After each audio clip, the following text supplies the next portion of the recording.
Câu chuyện Gió lớn và con diều. Để có một cậu bé rất thích thả diều. Mỗi buổi chiều, cậu lại chạy ra đồng cỏ gần nhà với con diều nhỏ mà cậu tự làm.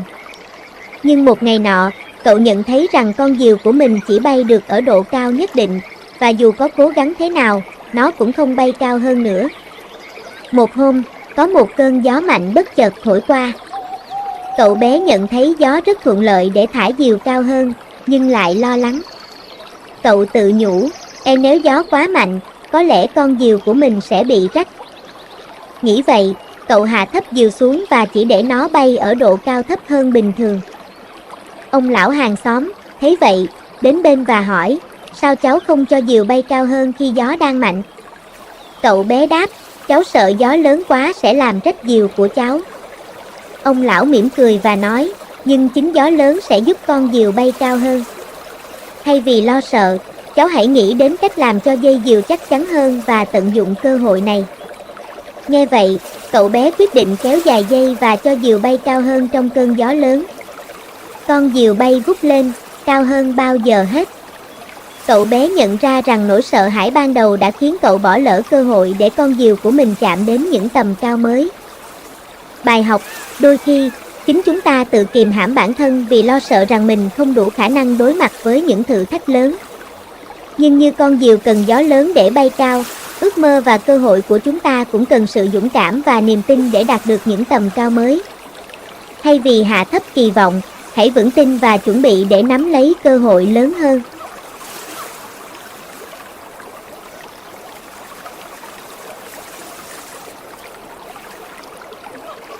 Câu chuyện về viên ngọc ẩn mình. Ngày xưa, ở một ngôi làng nhỏ, có một cậu bé tên Nam rất yêu thích những viên ngọc quý.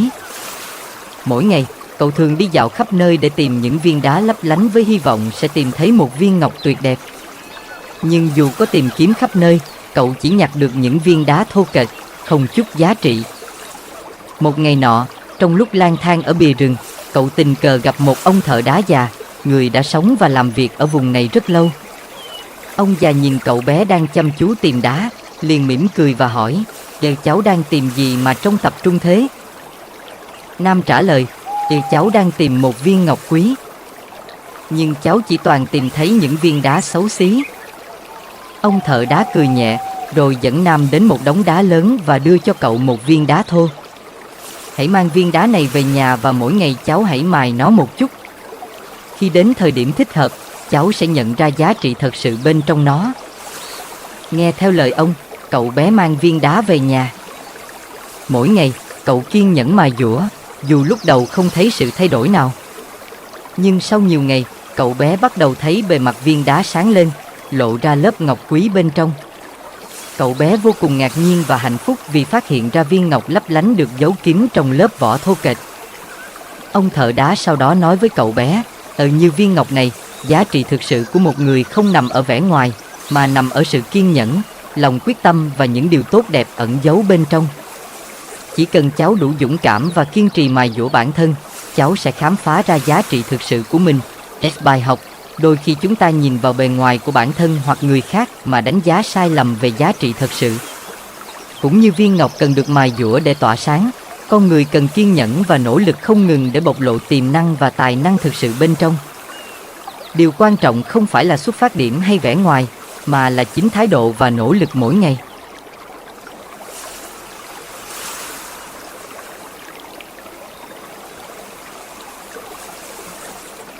Câu chuyện về chiếc vali và hành trình cuộc sống. Để có một người đàn ông quyết định thực hiện một chuyến hành trình dài để khám phá thế giới. Trước khi lên đường, anh ta sắp xếp đầy đủ hành lý vào một chiếc vali lớn, bao gồm quần áo, sách và cả những món đồ kỷ niệm từ thời thơ ấu. Vali của anh nặng trĩu, nhưng anh nghĩ rằng mình cần tất cả những thứ đó cho hành trình. Khi chuyến đi bắt đầu, người đàn ông rất hứng khởi, nhưng càng đi xa, vali càng trở nên nặng nề hơn, làm anh chậm lại và khó khăn trong việc di chuyển. Đôi khi, anh nhìn thấy những khung cảnh tuyệt đẹp, muốn khám phá, nhưng chiếc vali nặng khiến anh không thể đi xa hơn con đường chính. Trên đường đi, anh gặp một du khách khác, người chỉ mang theo một chiếc ba lô nhỏ gọn. Người này di chuyển nhanh nhẹn, tự do khám phá mọi ngóc ngách của thế giới mà không bị ràng buộc bởi hành lý cồng kềnh. Người đàn ông hỏi, làm sao anh có thể đi xa mà không cần mang theo nhiều hành lý như tôi? Du khách cười và đáp, tôi chỉ mang theo những gì thực sự cần thiết. Trên hành trình này, tôi đã học được rằng càng ít mang theo, tôi càng có thể tiến xa hơn và khám phá được nhiều hơn. Những thứ không cần thiết chỉ làm hành trình thêm khó khăn. Nghe vậy, người đàn ông suy ngẫm và quyết định mở vali của mình. Anh bắt đầu loại bỏ những món đồ không thực sự cần thiết, những kỷ niệm xưa cũ, những thứ mà anh cứ nghĩ là quan trọng nhưng lại chỉ là gánh nặng. Khi vali nhẹ hơn, anh cảm thấy mình có thể di chuyển dễ dàng hơn và khám phá nhiều điều thú vị mà trước đó anh đã bỏ lỡ. Bài học, cuộc sống cũng giống như một chuyến hành trình dài. Chúng ta thường mang theo quá nhiều hành lý không cần thiết, những nỗi lo, sự hối tiếc và những điều chúng ta không nỡ buông bỏ. Nhưng chỉ khi biết cách từ bỏ những thứ không cần thiết, chúng ta mới có thể tiến xa hơn và tận hưởng hành trình của cuộc sống một cách trọn vẹn hơn.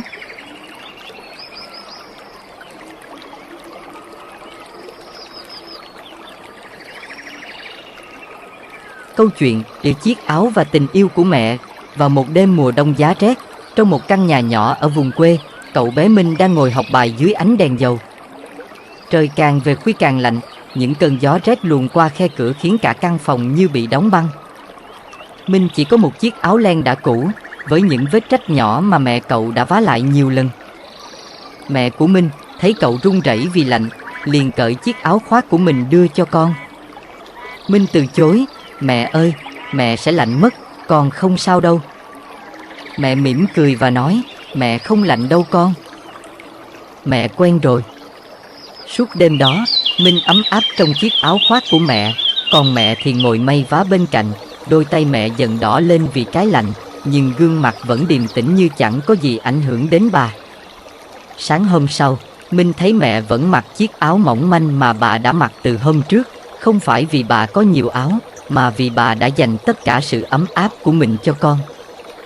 Minh hỏi mẹ, tại sao mẹ luôn nhường cho con mọi thứ tốt nhất? Mẹ nhẹ nhàng xoa đầu con trai và đáp, bởi vì mẹ là mẹ của con.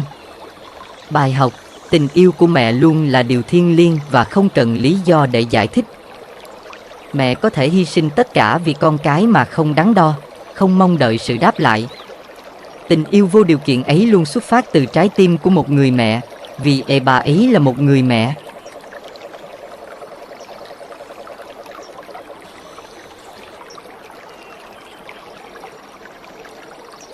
Câu chuyện, chiếc xe đạp và bài học về sự chú ý. Một ngày nọ, có một cậu bé tên Nam đang đạp xe đi học thì chiếc xe của cậu bỗng nhiên bị hỏng. Cậu cố gắng sửa nhưng không thành công, vì vậy cậu quyết định dắt xe đến cửa hàng sửa chữa gần đó. Khi đến nơi, thợ sửa xe hỏi, cậu có biết vấn đề của chiếc xe không? Nam lắc đầu, cháu không biết, nhưng nó không chạy được.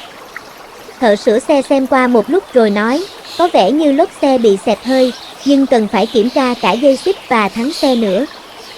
Nam gật đầu và chờ đợi. Sau một thời gian, thợ sửa xe gọi cậu lại, xe của cậu đã được sửa xong.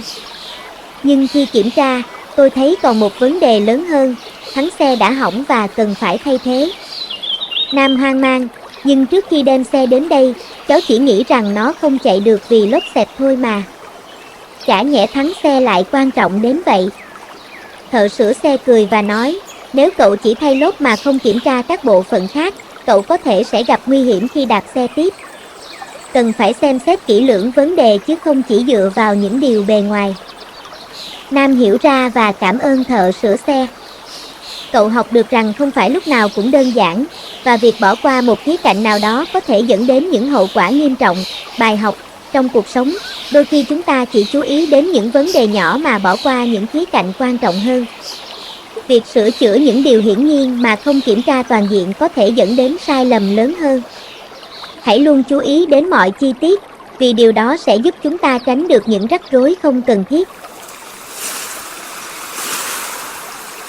Cảm ơn các bạn đã lắng nghe. Xin chào và hẹn gặp lại trong những câu chuyện nhỏ về cuộc sống tiếp theo nhé.